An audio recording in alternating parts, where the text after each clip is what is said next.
প্রকাশ্যে গুলি করে 22 লাখ টাকা ছিনতাই। এটিএম আজহার সৌভাগ্যবান, তিনি ন্যায় বিচার পেয়েছেন, বললেন শিশির মনির। লুটপাটের সেটেলমেন্ট ভেঙে যাবে বলে কোনো সংস্কারই ভালো লাগছে না। 15 লাখ জামায়াতের আশা, বুধবার নয়াপল্টনে বিএনপির 3 সংগঠনের সমাবেশ। এবং সর্বশেষ জানাবো শেখ হাসিনার পদত্যাগ ঘিরে গুরুত্বপূর্ণ তথ্য প্রকাশ। শুনছিলেন সংবাদ শিরোনাম, এবারে বিস্তারিত। মিরপুরে প্রকাশ্যে গুলি করে 22 লাখ টাকা ছিনতাই।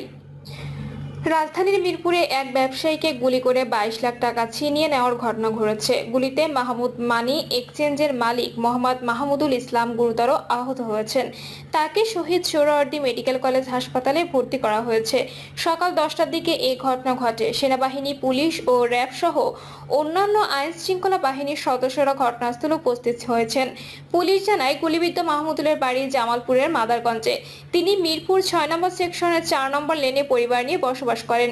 মাহমুদুল গণমাধ্যমকে জানান, সকালে বাসা থেকে মিরপুর 10 নম্বর গোলচক্করে মানি এক্সচেঞ্জ অফিসে যাচ্ছিলাম। এ সময় স্টেডিয়ামের সুইমিং পুল ও ফায়ার সার্ভিসের মাঝামাঝি আব্দুল বাতেন সড়কে পৌঁছলে দুটি মোটরসাইকেল যোগে 6 জন দুর্বৃত্ত আমার পথ রোধ করেন। আমার সঙ্গে থাকা টাকা দাবি করেন। টাকা না দেওয়ায় কোমরের বাম পাশে গুলি করেন। পরে আমার কাছে থাকা 22 লাখ টাকা ছিনিয়ে নিয়ে যান।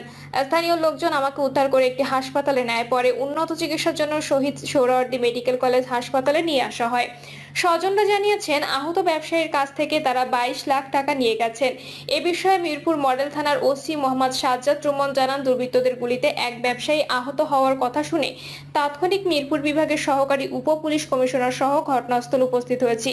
সিসিটিভি ফুটেজ দেখে সন্ত্রাসীদের শনাক্ত করার চেষ্টা চলছে। এটিএম আজহার সৌভাগ্যবান, তিনি ন্যায় বিচার পেয়েছেন, বললেন শিশির মনির। 71-এর মানবতা বিরোধী অপরাধের মামলায় মৃত্যুদণ্ডাদেশের বিরুদ্ধে জামায়াতে ইসলামী নেতা এটিএম আজহারুল ইসলামকে মৃত্যুদণ্ড থেকে খালাস দিয়েছেন আপিল বিভাগ। রায়ের পর আইনজীবী শিশির মনির বলেন, আজকে সুপ্রিম কোর্টের রায়ের মাধ্যমে সুপ্রিম কোর্টের আপিল বিভাগের পূর্ণাঙ্গ বেঞ্চ এটিএম আজহারুল ইসলামকে সকল অভিযোগ থেকে বেকসুর খালাস দিয়েছে। আজকে থেকে এখন থেকে জামায়াত ইসলামীর সাবেক ভারপ্রাপ্ত secretary general ATM Azharul Islam একজন নির্দোষ ব্যক্তি। এই রায়ের মাধ্যমে আমরা মনে করি সত্য জয় হয়েছে, মিথ্যা পরাজিত হয়েছে। ইতোপূর্বে জামায়াতের এবং বিএনপির 6 জন শীর্ষস্থানীয় নেতৃবৃন্দের মৃত্যুদণ্ড কার্যকর করা হয়েছে। এছাড়াও অন্ততপক্ষে 5 জন জেলে মৃত্যুবরণ করেছে। দুনিয়ার ইতিহাসে এটা নজিরবিহীন নির্যাতনের শামিল। এটিএম আজহারুল ইসলাম সৌভাগ্যবান, তিনি ন্যায় বিচার পেয়েছেন। আল্লাহ তাআলা তাকে বাঁচিয়ে রেখেছিল বলে আমরা এটাও মনে করি এই রায়ের মাধ্যমে সিন্ডিকেটের ইনজাস্টিসের অবসান হয়েছে। আমরা এটাও মনে করি এই রায় ঘোষণার মধ্য দিয়ে বাংলাদেশের আদালতের মর্যাদা সমুন্নত হয়েছে। আজকের রায়ে আদালত 4টি পর্যবেক্ষণ দিয়েছে। প্রথমটি হলো, বাংলাদেশ সহ এই ভারতীয় উপমহাদেশের ফৌজদারি বিচার ব্যবস্থা বদলে দেওয়া হয়েছিল। এটা ছিল সবচেয়ে বড় ভুল। দ্বিতীয়টি হলো, আদালতের সামনে উপস্থাপিত সাক্ষ্য প্রমাণ কোনো অ্যাসেসমেন্ট ছাড়াই এটিএম আজহারুল ইসলামকে ফাঁসি দেওয়া হয়েছে। পৃথিবীর ইতিহাসে এটি ছিল বিচারের নামে অবিচার। যে সমস্ত তথ্য প্রমাণ আদালতের সামনে হাজির করা হয়েছিল, অতীতের আপিল বিভাগ এটা সঠিকভাবে বিবেচনা করতে ব্যর্থ হয়েছে। ফলশ্রুতিতে আজকে এটিএম আজহারুল ইসলামকে বেকসুর খালাস প্রদান করা হয়েছে। শুধু বাংলাদেশে নয়, পৃথিবীর ইতিহাসে এটি একটি নজিরবিহীন ঘটনা হয়ে থাকবে। এর মাধ্যমে আমরা মনে করি ন্যায় বিচার প্রতিষ্ঠিত হয়েছে, সত্য বিজয়ী হয়েছে, মিথ্যা পরাভূত হয়েছে। আজকে আমরা আদালতের কাছে একটা সংক্ষিপ্ত আদেশ চেয়েছি। আদালত আমাদের আবেদন মঞ্জুর করেছে। আদালত বলেছেন, আমরা চেষ্টা করব আজকে এবং কালকের মধ্যে এই সংক্ষিপ্ত আদেশ প্রস্তুত হয়ে এটিএম আজহারুল ইসলাম যেন মুক্তি পেতে পারেন, সেই জন্য সকল আইনি ব্যবস্থা আমরা গ্রহণ করব। লুটপাটের সেটেলমেন্ট ভেঙে যাবে বলে কোনো সংস্কারই ভালো লাগছে না। জনতা মঞ্চের বিভিন্ন উইং এর মুখগুলো স্পষ্ট হচ্ছে বলে মন্তব্য করেছেন স্থানীয় সরকার মন্ত্রণালয় এবং যুব ও ক্রীড়া মন্ত্রণালয়ের উপদেষ্টা আসিফ মাহমুদ সজীব ভুঁইয়া। তিনি আরো বলেন, দীর্ঘদিনের লুটপাটের সেটেলমেন্ট ভেঙে যাবে বলে কোনো সংস্কারই আর ভালো লাগছে না। আসিফ মাহমুদ তার পোস্টে লেখেন, সংবাদ সম্মেলনে এক রাজনৈতিক দলের ব্যবসায়ী নেতা বলেন, শিল্পে গ্যাস না দিয়ে যেন বুদ্ধিজীবী হত্যার মতোই ব্যবসায়ীদের হত্যা করা হচ্ছে। শ্রমিকদের বেতন দিতে দেরি হলে সরকার হুমকি দিচ্ছে। শুনে মনে হবে কি ভয়ঙ্কর জুলুমবাজ সরকার, অথচ পরিসংখ্যান বলছে গত বছরের তুলনায় শিল্পে গ্যাস সরবরাহ 22% বেড়েছে এবং তা ধারাবাহিকভাবে বাড়ছে। শেষে তিনি আরো লেখেন, জনতার মঞ্চে বিভিন্ন উইং এর মুখগুলো স্পষ্ট হচ্ছে। দীর্ঘদিনের লুটপাটের সেটেলমেন্ট ভেঙে যাবে বলে কোনো সংস্কারই আর ভালো লাগছে না। তিনি এই সরকারের শিল্প খাতে গ্যাস সরবরাহের একটি বাস্তব চিত্র তুলে ধরেন তার ফেসবুক পোস্টে। 15 লাখ জামায়াতের আশা, বুধবার নয়াপল্টনে বিএনপির 3 সংগঠনের সমাবেশ। রাজধানী ঢাকার নয়াপল্টনে বিএনপির কেন্দ্রীয় কার্যালয়ের সামনে আগামী বুধবার তারুণ্যের রাজনৈতিক অধিকার প্রতিষ্ঠার সমাবেশ করবে জাতীয়তাবাদী ছাত্রদল, যুবদল ও স্বেচ্ছাসেবক দল। সমাবেশে ঢাকা, সিলেট, ফরিদপুর ও ময়মনসিংহ থেকে 15 লাখ তরুণের জামায়াত আশা করছেন আয়োজকেরা। তরুণদের কাছে টানতে মে মাস জুড়ে কর্মসূচি ঘোষণা করে বিএনপির এই তিন সংগঠন। কর্মসূচি অনুযায়ী 4টি বড় বিভাগ ও শহরে 2 দিন করে মোট 8 দিন সেমিনার ও সমাবেশ করেছেন তারা। এর আগে চট্টগ্রাম, খুলনা আর বগুড়ায় সেমিনার ও সমাবেশ হয়েছে। সর্বশেষ আয়োজন বসছে রাজধানী ঢাকায়। সংবাদ সম্মেলনে স্বেচ্ছাসেবক দলের সভাপতি এস.এম. জিলানী বলেন, আমরা চট্টগ্রামে তারুণ্যের মিলন মেলা দেখেছি।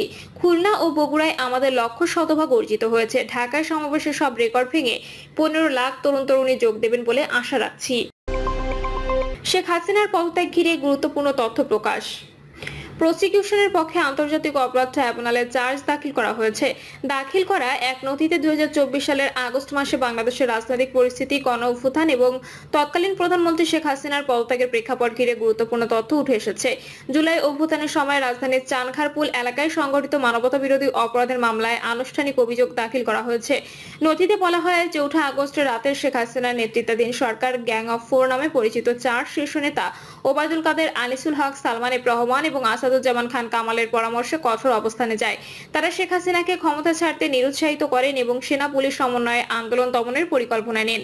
নথিতে উল্লেখ করা হয়, জুলাই আন্দোলনের সময় 4 আগস্টের রাতে গণভবনে প্রধানমন্ত্রী শেখ হাসিনার সঙ্গে উচ্চ পর্যায়ের গোপন বৈঠক হয়। সেখানে শেখ হাসিনা আন্দোলনকারীদের দমন করতে গুলি চালানোর নির্দেশ দিতে যান। তবে উপস্থিত সামরিক কর্মকর্তারা পরিস্থিতি ভয়াবহতা বুঝিয়ে শেখ হাসিনাকে ক্ষমতা ছাড়ার পরামর্শ দেন। এতে ক্ষুব্ধ হয়ে শেখ হাসিনা বলেন, আমাকে গুলি করে মেরে ফেলো, গণভবনে কবর দিয়ে দাও। 4 আগস্ট দুপুর থেকে 5 আগস্ট দুপুর পর্যন্ত গণভবনে চলা নানা বৈঠকে শেখ হাসিনা আন্দোলন দমন করতে সর্বোচ্চ পদক্ষেপ নিতে বলেন। নথিতে বলা হয়, সেনাবাহিনীর প্রধান সহ আইন শৃঙ্খলা বাহিনীর কর্মকর্তাদের সঙ্গে বৈঠকে শেখ হাসিনা বলেন, যা হওয়ার হবে, আমি ক্ষমতা ছাড়বো না। ওই বৈঠকে শেখ হাসিনা শক্ত করে বিক্ষোভ দমনের নির্দেশ দিলে উপস্থিত অবসরপ্রাপ্ত মেজর জেনারেল তারেক সিদ্দিকী এতে সমর্থন জানিয়ে বলেন, গুলি চালিয়ে কিছু লোককে মেরে ফেললেই বিক্ষোভ এমনিতেই দমন হয়ে যাবে। এছাড়া তারেক সিদ্দিকী বিমান বাহিনীকে হেলিকপ্টার থেকে গুলি চালানোর কথা বলায় বৈঠকে উপস্থিত এক সামরিক কর্মকর্তা ভীষণ রেগে যান। তিনি প্রধানমন্ত্রীকে উদ্দেশ্য করে বলেন, এই লোকটি আপনাকে ডুবিয়েছে এবং আরো ডুবাবে। ঠিক এ সময় এক অপরিচিত ব্যক্তি গণভবনে প্রবেশ করলে শেখ হাসিনা সভা শেষ করেন। ট্রাইব্যুনাল নথি অনুসারে শেখ হাসিনার ছোট বোন শেখ রেহানা পর্যন্ত পা ধরে অনুরোধ করেছিলেন পদত্যাগ করার জন্য, তবে তাতেও রাজি হননি তিনি। পরে সামরিক কর্মকর্তারা শেখ হাসিনার ছেলে সজীব জয়ের সঙ্গে যোগাযোগ করেন। জয় মাকে পরিস্থিতি বোঝাতে সক্ষম হন এবং এরপরই শেখ হাসিনা পদত্যাগে সম্মত হন।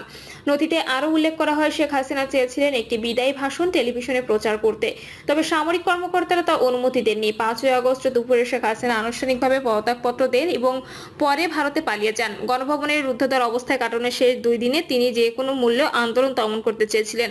নথিতে বলা হয়, শেখ হাসিনার নির্দেশে অপরাপর আসামিরা ঢাকা মহানগরীর চানখারপুল এলাকায় নিরস্ত্র শান্তিপূর্ণ আন্দোলনকারীদের উপর প্রাণঘাতী অস্ত্র ব্যবহার করে।